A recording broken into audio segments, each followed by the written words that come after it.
Sophie Hart had always prided herself on her independence.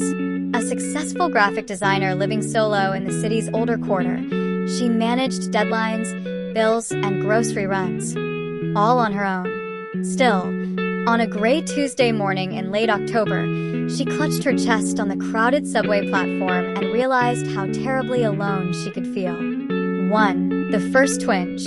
She'd woken that day with the usual stiffness in her shoulders, but had shrugged it off, blaming her new desk chair. As she stepped onto the platform, the electric hum of arriving trains felt somehow ominous. Sophie's chest tightened, an odd constriction, like someone pressing a hand against her sternum. She paused, inhaled, and almost wished she could simply step off the world's stage for a moment. Then the pain shot down her left arm, white-hot and insistent. Her vision rippled, the colorful posters on the wall blurred. Sophie fought the urge to drop to her knees, but nothing in her life had prepared her for this. She forced herself to signal the train to wait, then collapsed. 2. A stranger's hands. Moments later, a steady voice called out, "Miss? Miss." Sophie's gut heaved as a man knelt beside her. He was in his early 40s, dressed in a rumpled suit and tie, shoes scuffed as if he'd rushed out of the office. She could barely make out his features, a kind face framed by worry. "Stay with me," he said. He checked her pulse at her throat. "You're alive. Your pulse is racing, but you're alive." Sophie wanted to focus on his voice, to embrace the warmth it carried, but the platform spun beneath her.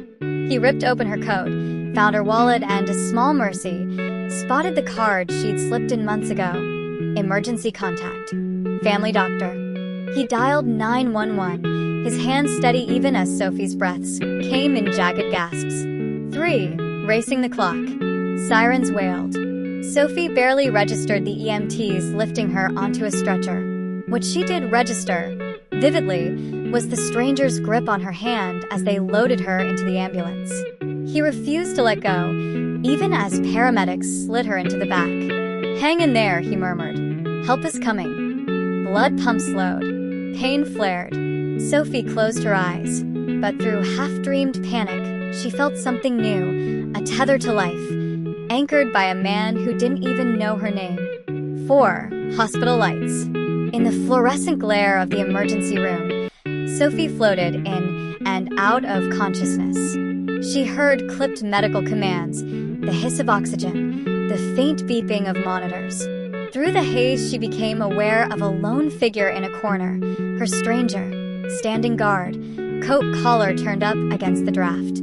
When a nurse asked if she had a visitor, Sophie whispered, "Yes, him." She blinked toward the corner. He stepped forward, shy, hands in his pockets. "Hi," he said. "I'm Isaac Carter. I was there." She attempted a smile. "Thank you." He swallowed. "You had a massive myocardial infarction, a heart attack. They inserted 2 stents. You're stable now, but it was close." Sophie's world trembled. Close. Isaac swallowed again. "Very. If you'd been alone, you might not have made it." 5. Tremors of gratitude. Over the next 24 hours, Sophie drifted between relief and disbelief. Family arrived. Nurses fussed. Through it all, Isaac remained. He brought her coffee and a paperback mystery novel from the hospital cafe. He sat in the plastic visitor's chair, reading aloud when she couldn't sleep. "Can I do anything?" she whispered one morning, voice hoarse. He met her eyes. "Just rest. Take your time." Emotion tangled in her throat. "Why are you still here?" He shrugged. "Because someone was there for me once. I'm paying it forward." 6 fractured souls. As she recovered, Sophie learned Isaac's story. He'd lost his wife 2 years earlier to sudden cardiac arrest. He'd been on the phone with her when it happened, helpless, and vowed to train as an EMT so no one else would face that terror alone. His compassion had a hard edge of grief, but in helping her, he'd found purpose again. Sophie listened, heart stirring. Her own life had been filled with late nights at the computer, with friends who lived half a continent away, and with a quiet loneliness she'd mistaken for freedom. Isaac's presence broke through her self-imposed walls. 7. Paths converge. When the doctor cleared Sophie to leave, Isaac offered to drive her home. The city streets glowed with holiday lights. Sophie wrapped a blanket around her shoulders. Isaac slid behind the wheel of his older sedan. They drove in companionable silence until Sophie broke it. "I owe you everything." He glanced at her, half smile in his eyes. "We saved each other." Tears threatened. "I don't even know how to begin thanking you." He reached across the console and took her hand. "Begin by living." 8. A second chance. Back in her apartment, Sophie moved slowly, each breath a gift. She unpacked Isaac's book by the armchair where she now planned to spend mornings journaling instead of chasing deadlines. She cleared a spot for his favorite mug on the coffee table.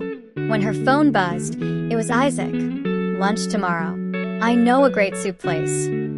She stared at the message, smile blooming. She typed back, "I'd like that." 9. Living with open eyes. In the weeks that followed, Sophie followed her doctor's orders. Heart-healthy diet, gentle walks in the park, a support group for heart attack survivors. Isaac joined as her endearing +1, never hovering, always guiding her gently. One crisp afternoon, they strolled under amber trees. Sophie paused by a bench and sat. Isaac perched beside her. "How are you?" he asked. She pressed her hand to her chest. "Grateful, terrified, hopeful." He nodded. "That's living."